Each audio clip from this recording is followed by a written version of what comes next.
गृह मंत्री अमित शाह यूपी के दौरे पर रहेंगे। बरेली, बदायूं और सीतापुर में जनसभा को संबोधित करेंगे और इसके बाद लखनऊ में 5वें चरण की सीटों की तैयारियों को लेकर संगठनात्मक बैठक करके लोकसभा की तैयारियों की समीक्षा करेंगे।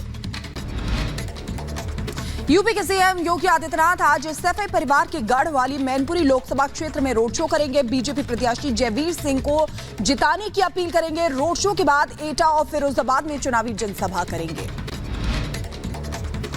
पीएम मोदी वाराणसी से तीसरी बार करेंगे नामांकन। 13 मई को दाखिल करेंगे पर्चा। वाराणसी से 2 बार सांसद रह चुके हैं पीएम मोदी। अमेठी और रायबरेली में नामांकन भरने की कल अंतिम तारीख है। कांग्रेस में दोनों सीटों को लेकर लगातार मंथन जारी है। राजस्थान के अजमेर में लोकसभा चुनाव के लिए रीपोलिंग आज सुबह 7 बजे से शाम 5 बजे तक होगा मतदान। अजमेर लोकसभा सीट से एक बूथ पर पोलिंग पार्टी की गलती के कारण फिर से आज लोकसभा चुनाव का मतदान। कांग्रेस से निष्कासित संजय निरुपम की शिवसेना शिंदे गुट में जल्द होगी वापसी। कांग्रेस ने संजय निरुपम को अनुशासनहीन नेता और पार्टी विरोधी बयानों के लिए 6 साल के लिए निष्कासित कर दिया था। निरुपम 3 मई को अपने सभी साथियों के साथ शिवसेना शिंदे गुट ज्वाइन करेंगे। सीएम एकनाथ शिंदे ने पार्टी पदाधिकारियों के साथ बैठक के बाद जानकारी दी।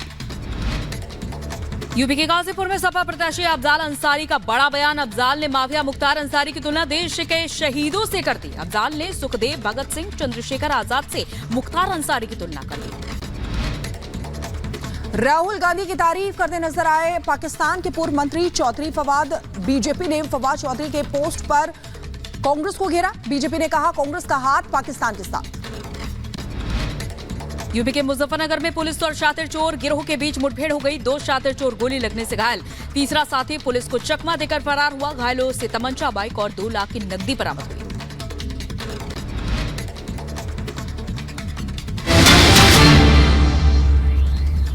और इस बीच ये बड़ी खबर सामने आ रही है। उधमपुर कठुआ में एंटी टेरर ऑपरेशन लगातार जारी है। पिछले 5 दिनों से ये ऑपरेशन चल रहा है। ऑपरेशन में वायुसेना को शामिल किया गया है। वायुसेना के ड्रोन से सर्विलांस की मदद दी जा रही है। तो ये तस्वीरें भी सामने आई है जब पूरे इलाके में सर्च ऑपरेशन चल रहा है। एंटी टेरर ऑपरेशन ये जारी है लगातार 5 दिनों से उधमपुर कठुआ क्षेत्र में, क्योंकि यहां पर आतंकियों की घुसपैठ देखी गई थी और इसी के चलते चप्पे चप्पे पर ये देखिए घने जंगल है और यहाँ वायुसेना की टुकड़ी शामिल की गई है इस ऑपरेशन में। और इस ऑपरेशन की मदद से इन घने जंगलों में पैनी नजर रखी जा रही है ताकि कोई भी आतंकी यहाँ पर छिपा ना बैठा हो। तो पिछले 5 दिनों से लगातार ये ऑपरेशन लगातार जारी है। वायुसेना के ड्रोन से, सर्विलांस से, तमाम तरह से यहाँ पर देखिए लगातार ये ऑपरेशन किया जा रहा है।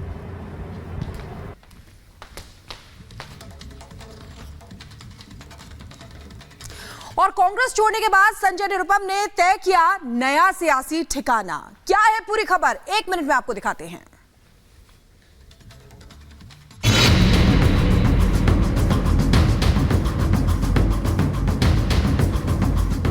हाल ही में कांग्रेस से इस्तीफा देने वाले संजय निरुपम ने आखिरकार अपना नया सियासी ठिकाना तय कर लिया। संजय निरुपम सीएम एकनाथ शिंदे के नेतृत्व वाली शिवसेना में शामिल होंगे। शिवसेना में वापसी को संजय निरुपम ने अपनी घर वापसी करार दिया। परसों मैं अपने सभी साथियों के साथ शिवसेना में दोपहर बाद कोई एक टाइम तय होगा, मुख्यमंत्री जी की उपस्थिति में प्रवेश करूंगा। हाँ, प्रवेश करना मतलब ज्वाइन करना ही होता है। जब पार्टी ज्वाइन करेंगे तो पार्टी के जितने भी उम्मीदवार होंगे सारे उम्मीदवारों के लिए जोरदार तरीके से प्रचार किया जाएगा और शिवसेना का एक एक उम्मीदवार चुनकर के आए, इसके लिए पूरा प्रयत्न किया जाएगा। हालांकि संजय निरुपम ने यह भी साफ किया कि वो इस बार का चुनाव नहीं लड़ेंगे और शिवसेना उम्मीदवारों को जिताने के लिए काम करेंगे। Bureau report, Republic Bharat. और इधर नई दिल्ली की जनता लोकसभा चुनाव को लेकर क्या हिंट दे रही है, देखिए हमारे सहयोगी लोमस की रिपोर्ट। चुनावी सरगर्मी तेज हो चुकी है और अभी हम नई दिल्ली में मौजूद है। क्या इस बार रुख है? अगर बात करें आपका हिंट किस तरीके से है और साथ ही कितने सीटें एनडीए को आएंगी और साथ ही जो विपक्ष है वो कितने सीटों पे आएगा? मोदी जी ने नारा दिया है 400 बार, तो अब की बार 400 बार ही होगा। नई दिल्ली में अगर हिंट आपकी जानी तो ये पांचवें स्वराज जी कंफर्म है, बिल्कुल कंफर्म है। हाँ, और बहुत भारी बहुमत से। एनडीए को कितने सीटें आएंगे, और साथ ही अगर नई दिल्ली की बात करें, नई दिल्ली लोकसभा क्षेत्र की बात करें, क्या लगता है आपको, क्या उम्मीद है, क्या हिंट है आपको? नई दिल्ली लोकसभा हम कम से कम 5 लाख से ज्यादा विनिंग करके आ रहे हैं। हमें जो एक भ्रष्टाचारी और करप्ट सोमनाथ भारती मिला है कि जिसके सामने हम सोच ही नहीं रहे कि उससे हम लड़ रहे हैं, ये एक तरफा जीत है। इसमें सोचने और विचारने का कोई मुद्दा ही नहीं है। क्या लगता है नई दिल्ली लोकसभा सीट से अगर बात करें तो नहीं रहेगा? नई दिल्ली लोकसभा क्षेत्र में आप अगर घूमेंगे तो आपको स्वयं ही एहसास हो जाएगा। भारतीय जनता पार्टी की प्रत्याशी एक कद्दावर प्रत्याशी है। बोलने की शैली, काम करने की शैली, अपना व्यवहार और पारिवारिक बैकग्राउंड कहीं भी विरोधी प्रत्याशी के साथ मैच नहीं करता। पहले मीनाक्षी लेखी इस सीट से लड़ती थी, लेकिन अब बासु स्वराज को उम्मीदवार के रूप में खड़ा किया है। क्या उम्मीद है आपको, क्या हिंट है?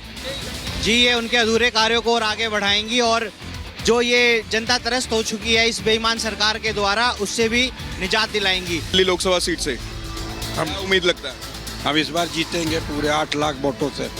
क्या आपको क्या हिंट है, क्या एनडीए को कितने सीटें आएंगी, और साथ ही अगर नई दिल्ली लोकसभा क्षेत्र की बात पर कांग्रेस के 2 दिग्गज नेता चुनाव लड़ते रहे, चुनाव जीतते रहे हैं।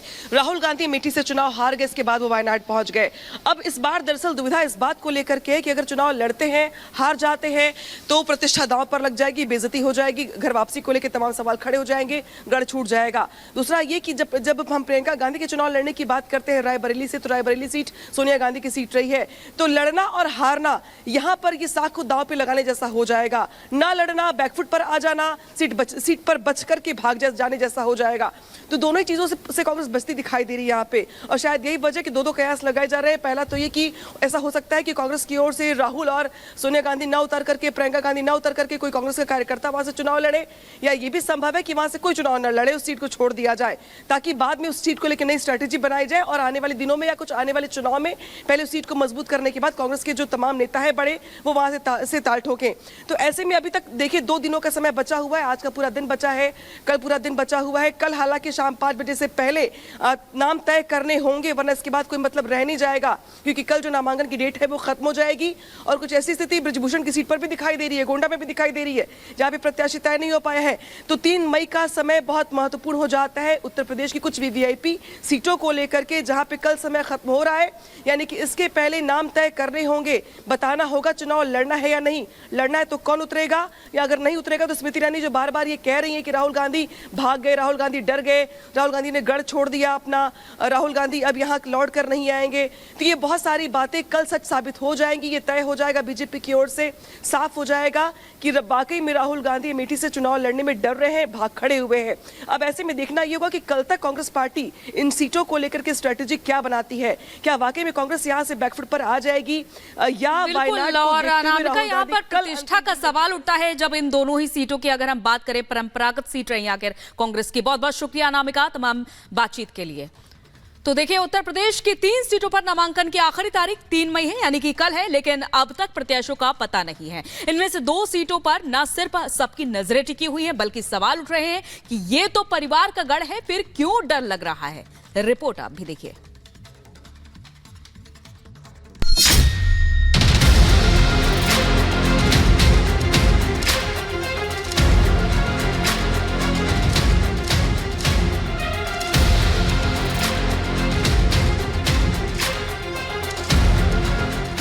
तारीख को लगन बहुत है न्यौता करेंगे और 29 से दामन दाम मचा देंगे। जन भावना है कि गांधी परिवार का लड़े, और मेरी भी यही भावना है। बैठक पर बैठक, लेकिन फैसला कुछ नहीं, और नतीजा अब भी सस्पेंस बरकरार है। बात उन 2 सीटों की जो कांग्रेस का गढ़ रही हैं, लेकिन फिर भी उन्हें उम्मीदवारों को चुनने में डर लग रहा है। अमेठी और रायबरेली, जो दोनों सीटें गांधी परिवार का गढ़ कही जाती हैं, इन्हीं सीटों से कांग्रेस के तमाम दिग्गज जनता के आशीर्वाद से कई बार संसद पहुंचे, लेकिन 24 के चुनावी महासमर में इन दोनों सीटों पर प्रत्याशियों का अब तक पता नहीं है। नामांकन की तारीख आई, प्रत्याशी का पता नहीं, परिवार का गढ़, फिर क्यों लग रहा डर। अमेठी और रायबरेली सीट पर नामांकन की आखिरी तारीख 3 मई है, लेकिन कांग्रेस अभी तक अपना प्रत्याशी नहीं चुन पाई है।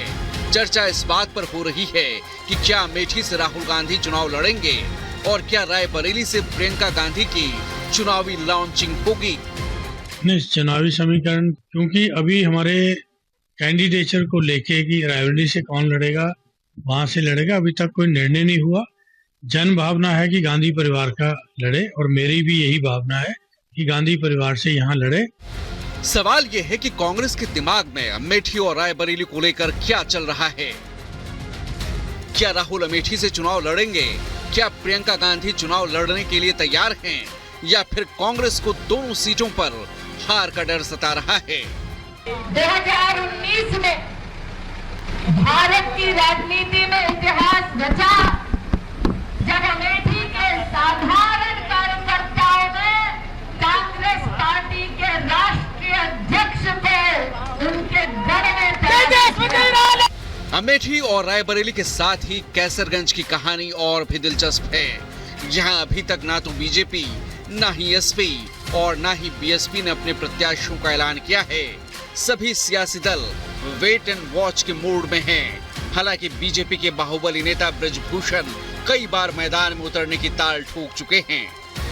26 तारीख को न्योता करेंगे, 27 को टिकट का इंतजार करेंगे, 28 तारीख को लगन बहुत है न्योता करेंगे और 29 से दाबम दाम मचा देंगे। तो अमेठी, रायबरेली और कैसरगंज यूपी के चुनावी अखाड़े में इन तीनों ही सीटों पर मंथन का दौर जारी है। हालांकि लोगों की सबसे ज्यादा नजरें रायबरेली और अमेठी पर टिकी हैं, क्योंकि इन दोनों सीटों को कांग्रेस की राजनीतिक कर्मभूमि के तौर पर देखा जाता है। चुनावी मैदान में उतरने की चर्चा राहुल और प्रियंका को लेकर है। Bureau report, Republic Bharat.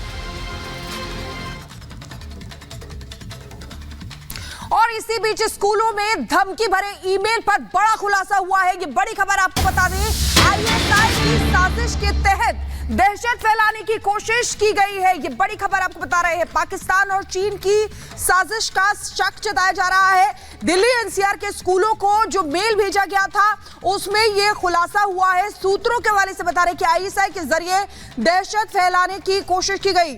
स्कूलों को बम से उड़ाने की धमकी दी थी। सुबह 4 बजे से लगभग मेल किए गए थे। सभी स्कूलों को लगभग 50 से ज्यादा स्कूल थे और इसमें बड़ा खुलासा हुआ है।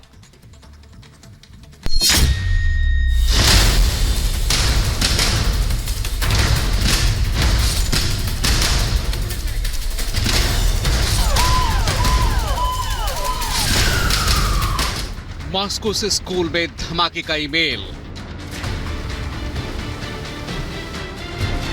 मास्टरमाइंड का मिला सुराग। पाक की साजिश, चीन का प्लान। बम निरोधक दस्ता, दमकल की गाड़ियां, एम्बुलेंस, स्कूलों में सर्च अभियान और डरे सहमे बच्चे। तस्वीरें बुधवार की हैं जब दिल्ली एनसीआर के कई स्कूलों को खाली कराने के बाद बम का पता लगाने के लिए बारीकी से कोने कोने की तलाशी ली गई। दिल्ली को आखिर कौन दहलाना चाहता था? कौन पैनिक फैलाना चाहता था? बम होने की धमकी से दिल्ली एनसीआर के स्कूलों में हड़कंप मचा था, लेकिन चप्पा चप्पा खंगालने के बाद भी बम की सूचना फर्जी निकली, क्योंकि सभी स्कूलों में अच्छी से जांच पड़ताल के बाद भी कुछ नहीं मिला था। लेकिन अब सवाल ये था कि आखिर ये हरकत किसने की? कहां से स्कूलों में बम की धमकी का ईमेल आया और कौन इस साजिश का मास्टरमाइंड है? हमारे द्वारा सर्च ऑपरेशन चलाया जा रहा है। किसी भी प्रकार की कहीं कोई दिक्कत नहीं है। हर जगह जाकर के चेकिंग कराई गई है। हमारी साइबर टीम अपनी जांच कर रही है और जांच